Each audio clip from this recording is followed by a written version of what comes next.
r/AskReddit. What are some good first date questions to get to know someone? Do you have any outstanding warrants? LOL, a bounty hunter that catches bail jumpers with Tinder. Well, either I get the bounty or the booty. Either way I win. You can get booty with a bounty, and sometimes booty is the bounty. And if you're lucky, the booty is bountiful. Which side were you rooting for in World War II? Dating a 90-year-old? Silver chaser? Wish granted. Will you marry me? Edit. Classic schmosby. Yes. Whoa, that was easy. I've got to try this. Lots of hypothetical situation questions. I find they help you understand how they think and prioritize their lives. For example, if you could travel anywhere in the world for a month, all expenses paid, where would you go? What would you do? Stuff like this is more fun too, even with just getting to know friends. If you could unpillage and unrape a place ravaged by Genghis Khan, which area and why? Not something Genghis Khan did, but one of his grandsons sacked and burned Baghdad in the 1200s, and the loss of that library was nearly as bad as Alexandria. What's the largest mammal you think you could knock out with a single punch? I asked my wife, and without hesitation she said squirrel. Better than my ex-wife's answer. Her answer would have been you. OkCupid had a really cool blog about statistics from their huge user base. The 3 questions they found were best predictors for compatibility. Do you like scary movies? Have you ever traveled alone in another country? Wouldn't it be fun to chuck it all and live on a sailboat? If you agree on those 3, you're likeliest to succeed. Edit. Because a lot of people are missing this and it's bumming them out. Let me say again, agreeing on these questions correlates with success. Your answers yes or no do not matter. How well they match your partner's answers does. Also, yes, it is just a correlation, not a hard guarantee. There are millions of happy couples that disagree on all 3. Some other fun bits from that article. If you want to know if your date is religious, ask how they feel about spelling mistakes. Higher tolerance of spelling mistakes correlates strongly with being religious. If you want to know if your date is DTF, ask her if she likes beer. There is a strong correlation between the 2. This sounds interesting. Can you please share the link to the article? feblog@cupid.com link. Apparently casual Buddhists are much better at writing than the rest of us. Why don't you put away your phone? Ugh, I've been off the market for 20 years. That situation must be unbearable. Just recently back on the market after 12 years, and I'll say this. If they can't keep their phone down, they're not into you anyway. Move on. I'm quite addicted to my phone, so I don't bring it with me on dates. Same with me and heroin. What do you like doing in your free time? I never asked about people's jobs. I didn't really care how they got their money. I cared how they got their excitement and passion. What are some good first date questions to get to know someone? Hypothetically speaking, if you were on a first date with someone and it was going really well, would you want that person to bring up that they are down to eat ass, or would you rather wait till you asked them? On our first date, my husband and I did a thing where one of us would choose a year G, then we'd both say what we were doing in that year of our lives. It was a great way to get to know each other. I literally don't remember what I was doing this morning. Yep, while this does sound like a great idea, I already forgot what I ate for dinner an hour ago. I don't think I would do so well with this one. Jesus Christ. How old are you? My story begins in 1942. We had to say bickety because the Kaiser had stolen our word 20. I chased that rascal to get it back, but gave up after bickety 6 miles. I had an onion on my belt, which was the style at the time. What are some things our parents don't know about you? r/hol up. I take it you're trying to date and are nervous? Honestly, there is no rulebook questions you should really abide to. Just get to talking. Start off with small talk openers like where did you go to school? Where do you work? Do you like this and that? Eventually you'll get around to talking about hobbies, experiences. You can tater off and then talk about your own experiences and just ping pong off of each other. Eventually you get a pretty good feel of that person as genuine or fake. That's how most conversations start, sounding natural with a good flow. Of course, if you get somebody that sees you and finds you butt ugly, then you won't get any responses at all, and any questions you ask would lead to no information about them.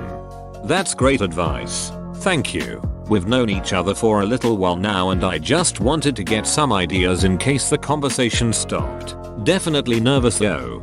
If it stops, it stops. You can't really force it. There'll be awkward pauses and moments here and there, but you know how you read about a couple meeting and they just spend hours talking non-stop and feel like the evening has passed without noticing it? Well, that's what you want. Either that or you're both awkward and quiet. Then just go home and smash. Instructions unclear. Brought them home and we played Smash Brothers. Been together over a year now though, so that could be really good advice to the right person. The irony of all these hilarious answers is that you could probably use literally any of these questions on a first date and they'd most likely laugh, which by nature makes them good questions to ask even though they're intended to be bad ones. Joke answers are me to F.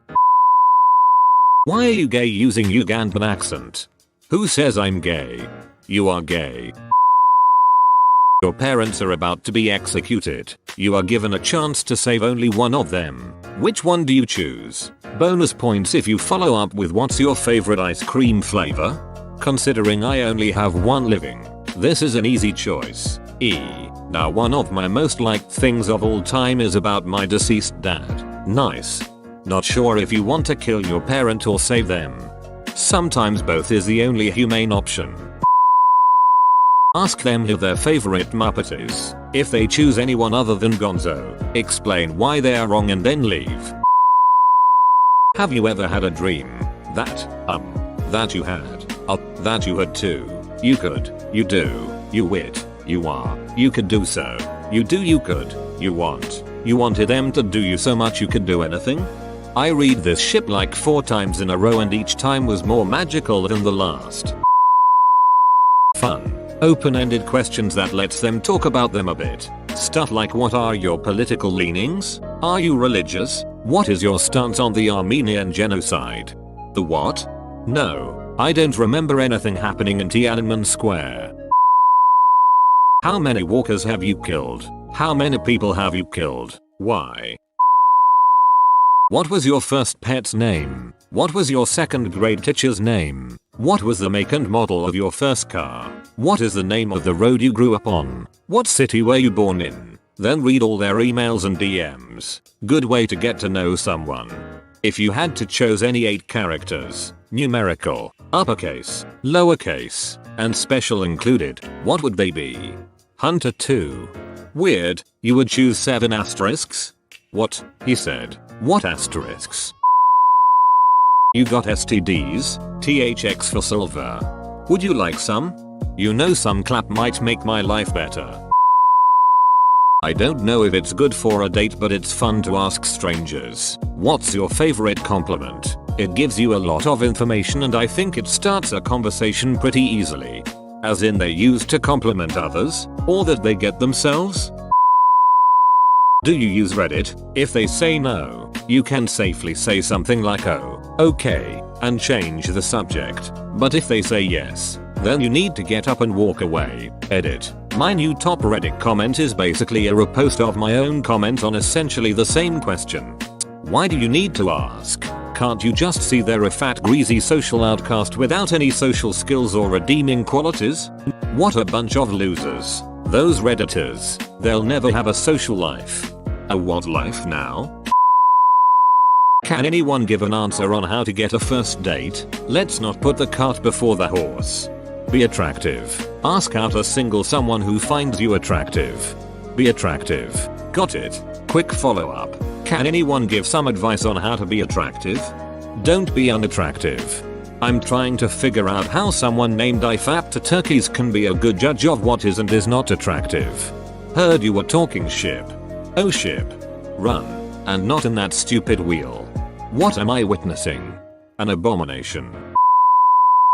What unresolved childhood trauma will emerge through maladaptive behaviors as we spend more time together?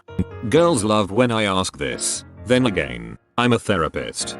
No, You don't ask that on the first date, you let that shine through naturally during the relationship and get to enjoy the surprise like the rest of us. It's like a glittery bath bomb with the prizes inside, but instead of lavender scents, moisturizing oils and some cheap crystals, you get to watch someone slowly fall apart from the crippling dread and surreal imminence of reliving a toxic codependent relationship with their mother. But only it's with you, you beautiful idiot. I see you have dated my exes. This isn't so much questions, but a little game you can play that can help break the ice and let you know how well you mesh together. If you're at a place like a bar or restaurant, look around the room and try to come up with backstories for other people there. It can be a lot of fun and take some of the pressure off, while getting you two talking to each other and getting a feel for each other's sense of humor/personality. I tried this game once with a girl. We were guessing how many dates this other couple had been on. It was our third. I was guessing low, 2 or 3 dates tops. She then just walked up and asked them. They had been together 2 years. I nearly died from embarrassment. Nah, she's the girl you want. She'll support you through and through. If you lost her, go find her. Well, she did this while we were on a weekend-long drugs and alcohol bender, and I had only been separated from my wife for a couple of months. Her last text to me was that she's dropping acid with one of her other Tinder friends. I heard from her favorite bartender that she went back to the Czech Republic. That took a wild turn. Especially at the end. Yeah, who has a fav bartender? That guy is my favorite bartender now too. Solid dude. What's your name? Who's your daddy? Is he rich? Is he rich, like me? In an emergency, how many third graders could you fight off? Beyond maybe a dozen. Numbers don't really matter because they just get in each other's way. The critical factor is keeping your legs free. If they clump up holding onto your legs, they restrict your movement enough that others can knock you over. After that, you are done for. Also be aware that the longer the fight goes on, the more inevitable it becomes that one kid will get the idea to give you a wedgie, which will immediately be seized as a primary battle tactic by all the other kids from that point on. It won't allow them to win, but it is really distracting and painful. Have you heard the tragedy of Darth Plague is the wise? Coke or Pepsi, especially if you're serving them. What's your favorite random fact? What's the most spontaneous thing you've done? What's your worst cooking disaster? What would be the hardest thing for you to live without?